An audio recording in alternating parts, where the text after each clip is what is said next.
And ahead of tomorrow's federal budget, we are hearing about some of the major industry concerns that have erupted out of Donald Trump's trade war. Industry Minister Melanie Joly appeared in front of a parliamentary committee today where she broke the news that the federal government is beginning a dispute resolution process with Stellantis, the automaker that... Imagine this, a company that received billions from the government to save jobs suddenly packs up its equipment and leaves, not for China or Mexico, but just a few hundred kilometers south. Formally, everything is fine. New workshops, new promises, thousands of jobs for Americans. But behind the facade of industrial revival lies a story where every number, every tariff, and every political slogan adds up to an unexpected outcome. America celebrates the return of manufacturing, while Canada, ironically, saves its jobs precisely because it acts more quietly, cautiously, and intelligently. We know the auto industry is one of the sectors hardest hit by the ongoing U.S. tariffs. And now Canada is starting a dispute resolution process against Stellantis after the automaker announced it's moving jobs south of the border. The CBC's Kate McKenna is closely following the story for us from Ottawa. When Stellantis announced that it was moving car assembly from Canada to Illinois, it seemed that Washington had finally gotten its way. The auto industry was coming home. Politicians smiled, the press wrote about the new breath of industry, and flags flew in front of the factories. But behind the applause lay a completely different arithmetic. The cost of steel and aluminum skyrocketed. Transportation became more expensive, and what was called a revival began to resemble a desperate attempt to stay afloat in a storm of tariffs, countermeasures, and economic dogmas that did not work in reality. As the White House tightened protectionist measures, it came at the same time that Stellantis announced it was investing billions of dollars into the United States. And of course, all of this is happening in the context of Donald Trump and his tariffs and his repeated assertions that he would like to see. Each new tariff acted as an invisible tax on its own industry. Parts, components, electronics, everything became more expensive. The manufacturing that they wanted to bring back home became too expensive to survive. And here's the paradox. The more America tried to protect its market, the more companies began to wonder whether it was worth staying in the game at all. Meanwhile, on the other side of the border in Ottawa, the opposite decision was made, not to raise rates, but to rewrite the rules. Whereas government subsidies used to be an incentive, they now became a contract. Receive aid, preserve jobs, violate the obligation, pay. Instead of loud statements, strict mechanisms. Instead of escalation, a strategy. Canada did what Washington did not dare to do. It recognizes that the industry was no longer the same, that the future lies not in internal combustion engines, but in batteries, electric vehicles, and technologies that are shaping the new economy. While the U.S. was arguing about who was to blame for the closure of factories, Canada was building new ones, based on different principles with different priorities. In 25, the country's largest battery manufacturing complex will open in Windsor. Thousands of workers, many of whom lost their jobs at the old car factories. Brampton facility ceases its production, there will be a violation of the contract. We're actually starting today with the mechanism of dispute settlement because it is important that we be able to hold the company to account. Are returning, not to the assembly lines of the past, but to the future. And now, as American factories are laying off people again and tariffs are stifling both exports and imports, the question is becoming louder. Who really won? Those who build walls or those who build systems? The story of Stellantis is not just a dispute about factories. It is a mirror for all of North America. It is a story about how economic patriotism can backfire and how silence, cold calculation, and discipline sometimes yield more results than loud speeches. Because in the race for the future, it is not the one who speaks loudest about greatness who wins, but the one who knows how to plan for it. When Stellantis announced the transfer of Jeep Compass production from Brampton, Canada to Belvedere, USA, the reaction was immediate and violent. For Ottawa, it was not just a blow to national pride. It was a symbolic moment when a global corporation showed that even multi-billion-dollar contracts with the state may not keep capital from moving to where conditions seem more favorable. Just a year ago, the company signed a deal with Canada worth billions of dollars, promising to keep thousands of jobs and upgrade the plant to make hybrid models. The government invested funds, promising citizens a new era of industrial revival. But a few months later, Stellantis suddenly changed course, stating that new tariff and energy conditions. Melanie Joly has confirmed that, in fact, some money has already gone out the door, a much smaller amount than what could go out the door, so about $105 million so far. And she says she'd like to see money come back to taxpayers because she feels Stellantis is in contravention of the agreement that they've signed, or production stay in Canada. Here's what she told the parliamentary committee. Made production in the U.S. more sustainable. Canada's industry minister said the company had breached its contract. For the first time in a decade, Ottawa launched formal trade dispute proceedings against a private corporation, a step previously taken only in conflicts between states. Behind the scenes in Parliament, it is said that the government was caught off guard. Stellantis' promises to preserve jobs and expand production capacity turned out to be a paper fiction. Workers at the Brampton plant, many of whom had been working there for 20 years, received notices that their contracts were being terminated. The local union is organizing a rally. Hundreds of people are standing in the rain with signs reading, "We built these cars. Why are we being taken out of the equation?" The media is torn between two points of view. Specifically, under the new U.S. approach, countries must now buy access to the world's largest economy through a combination of tariffs, investments, unilateral trade liberalization, and policy changes in their home markets. The American press celebrates the return of manufacturing as proof of the effectiveness of the White House's protectionist policies. Canadian publications talk about betrayal, about how global corporations use tax breaks and government programs as a temporary resource and then leaving behind scorched industrial zones. Meanwhile, in Illinois, the atmosphere is completely different. Where empty hangars once stood idle, the sound of tools can be heard again, and the lights of assembly lines are burning. Politicians at various levels appear before the cameras, promising a new life for American industry. At the groundbreaking ceremony for the new building, the governor says that this is the beginning of the return of jobs home. Local TV stations show the happy faces of families who have found work after months of unemployment. And indeed, the first few weeks looked like a success. But behind this picture lay a disturbing dynamic. Just 6 months after the project was launched, the cost of materials had risen by almost 20%. Tariffs on steel and aluminum imports introduced last year began to put pressure on production costs. Suppliers complained that they could not cover the new costs, and logistics between Canada and the U.S., which had previously worked smoothly. The United States has also imposed substantial trade actions on the Canadian lumber industry. Now, in recent weeks, the United States has agreed a series of trade deals with a variety of countries. And these deals have several aspects in common. First, baseline tariffs that cover a broad range of goods and services that are substantially higher than those U.S. tariffs that existed before. Now required additional licenses and payments.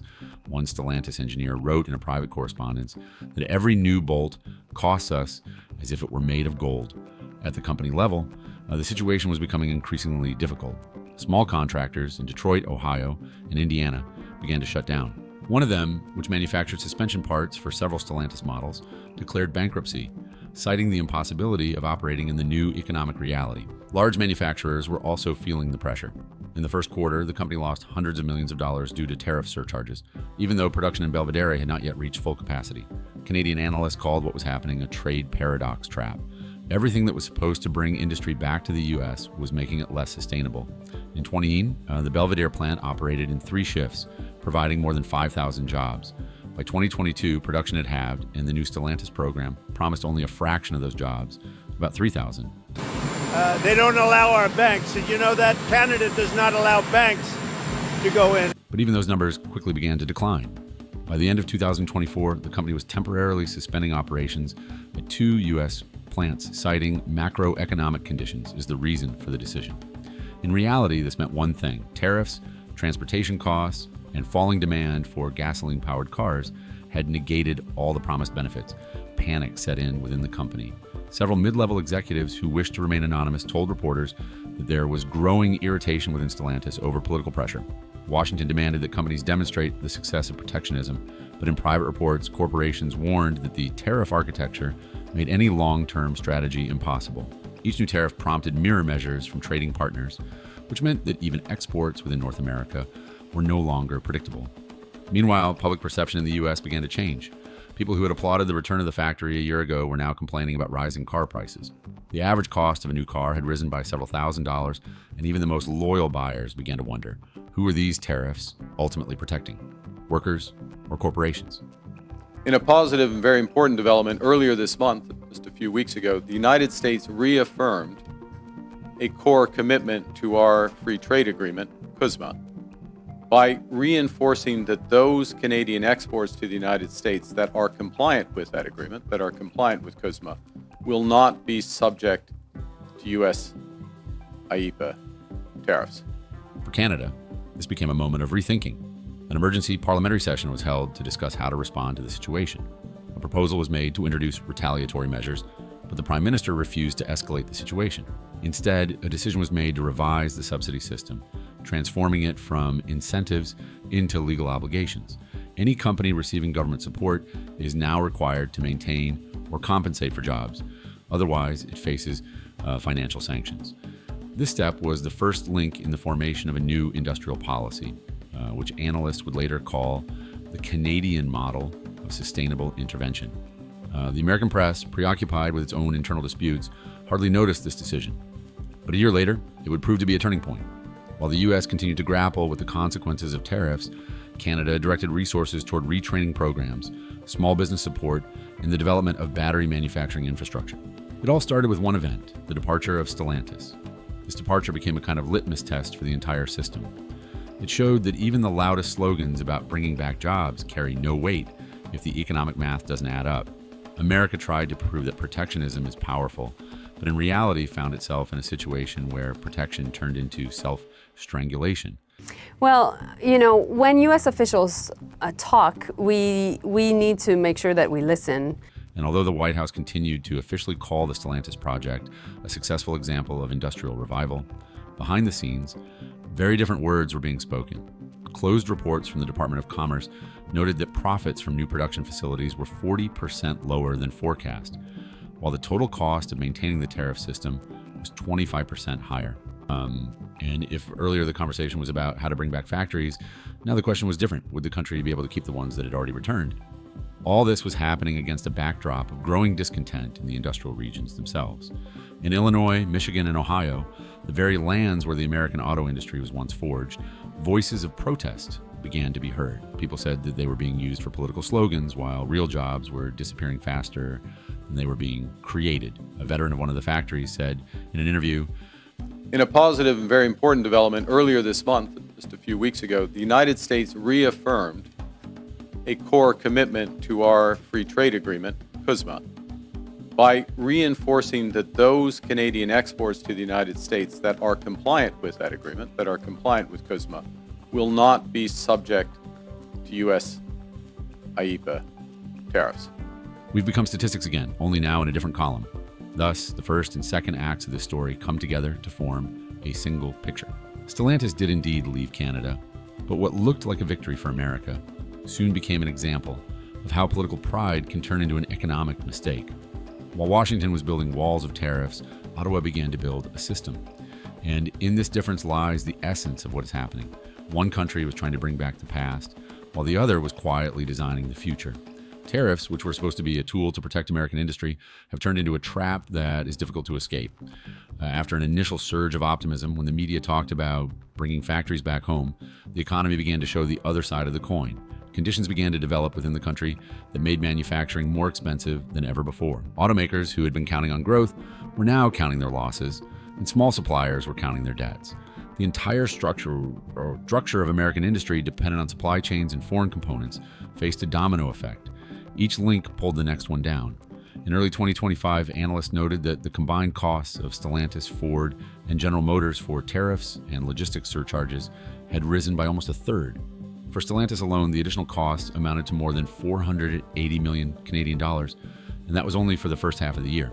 But on top of that came the so-called secondary costs, the cost of storing, insuring, and transporting parts that were stuck at the border for weeks due to new inspections. According to the U.S. Chamber of Commerce, in some cases, the cost of certain models rose by 12 to 15%. In the manufacturing business, where margins typically do not exceed 6%, this is a disaster. Really build on that relationship, and I think that's why the outcome this week was a positive one. Well, we know that no deal has been struck. We know that negotiations are going ahead in the right direction.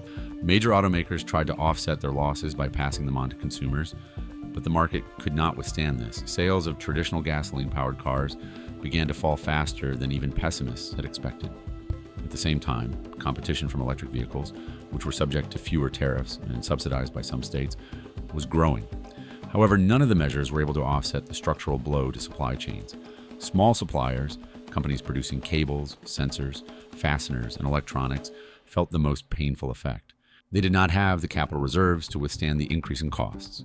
On average, the number of closed businesses in the Midwest increased by 18% in 2024. Detroit, once known as the Motor City, felt the shadow of crisis again. Several areas that had seen a revival of small businesses after the pandemic were once again deserted.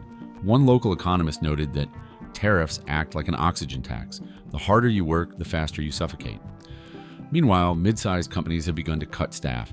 According to official data, the American auto industry lost about 25,000 jobs between March 2024 and March 2025. But the real figure, according to estimates by private research agencies, could be a third higher if outsourcing, temporary contracts, and contractors are taken into account. Each layoff at a factory led to dozens of layoffs in related industries: logistics, maintenance, and catering. On November 4th, our government will table the first federal budget, our first federal budget. And that'll be our plan to protect our communities, our borders, our way of life. Our plan to build a stronger economy where everyone has a chance to get ahead. And our plan to empower Canadians with new opportunities, better careers, and a lower cost of living. Central to those missions. This wave peaked in the summer of 2025 when Stellantis announced the suspension of operations at 2 of its American plants. Officially, this was to optimize production lines, but unofficially, it was due to a shortage of components and growing losses. This decision sent a signal to the entire market. If even large corporations cannot survive, what can be said about small businesses? Within a few months, hundreds of suppliers in Illinois, Indiana, and Michigan filed notices of temporary closure. Social upheaval began in cities dependent on automobile manufacturing. Belvedere, which until recently had been a symbol of revival, was now once again living in a state of uncertainty. Local authorities admitted that without federal subsidies, the city would not be able to maintain its social programs. Unemployment in the region rose to almost 8%, even with official state support. People who had been smiling for the cameras a year ago were now standing in line at the unemployment office. In neighboring Rockford, several small cafes and auto repair shops closed within 3 months of the factory layoffs. The city lost more than just jobs. It lost its rhythm, its familiar way of life. The social impact was deeper than expected. The layoffs hit mortgage payments, retail sales, and even school programs funded by local taxes. Psychologists noted an increase in depression and anxiety in industrial areas where generations of auto workers' families had worked. Local forums discussed how the dream of bringing back manufacturing had turned into a new great stagnation. Economists called what was happening the tariff wedge effect. And to these ends, the United States has announced a series of trade actions. Those began near the start of this year with the so-called IEEPA tariffs against Canada and Mexico based on U.S. concerns about the border and fentanyl trafficking. When measures aimed at protecting jobs create the opposite result. Each new tariff imposed on foreign suppliers provoked a response. Tariffs on steel and aluminum led to retaliatory duties on American cars and components, and these costs were passed back into the system. A new term even appeared, tariff reflection, when the consequences of protectionism hit domestic sectors faster than foreign competitors. At one point, analysts calculated that the cumulative impact of tariffs on the auto industry exceeded their benefits by almost 4 times. American corporations paid more than they gained in protection. Even those who tried to localize production entirely within the country faced another problem, a shortage of components, especially electronic chips. Since most of them were still being supplied from Asia, tariffs and import restrictions only increased shortages and delays. Production lines stood idle for weeks and workers received notices of temporary contract suspensions. By mid-2025, waves of layoffs began not only in factories but also in offices. Stellantis, Ford, and General Motors announced cuts in administrative staff, citing structural simplification. In essence, this meant mass layoffs of engineers, accountants, and middle managers. For American industry, which was built on professionalism and experience, this was an alarming signal. The accumulated problems began to manifest themselves in the form of a loss of trust. Trade unions accused the government of sacrificing workers for political points. I spoke to Governor Trudeau on numerous occasions, and we'll see what happens, but it just sets up so good for them. Look, the people would pay much less tax than they're paying right now. They'd have perfect military protection. Slogans such as, "They protected us until it became too expensive," were heard at rallies. A sociologist noted a decline in faith in the Made in America concept as a real economic tool. Against this backdrop, Canada looked like an almost calm island. The consequences of Stellantis' departure were felt there. but the country managed to rebuild its business support system. And it was this difference between the reactions of the two countries that became particularly noticeable. While the U.S. tried to pressure its way back to the past, Canada bet on adaptation. The introduction of new contractual mechanisms and control over subsidies made it possible to retain most large employers. Economists noted that while in the U.S., one laid-off worker created a chain of 3 lost jobs, in Canada, the ratio was almost half as low. This meant that the social fabric, shops, schools, services remained intact, even amid structural changes. However, in the South, in the American industrial regions, the social climate continued to deteriorate. People felt cheated.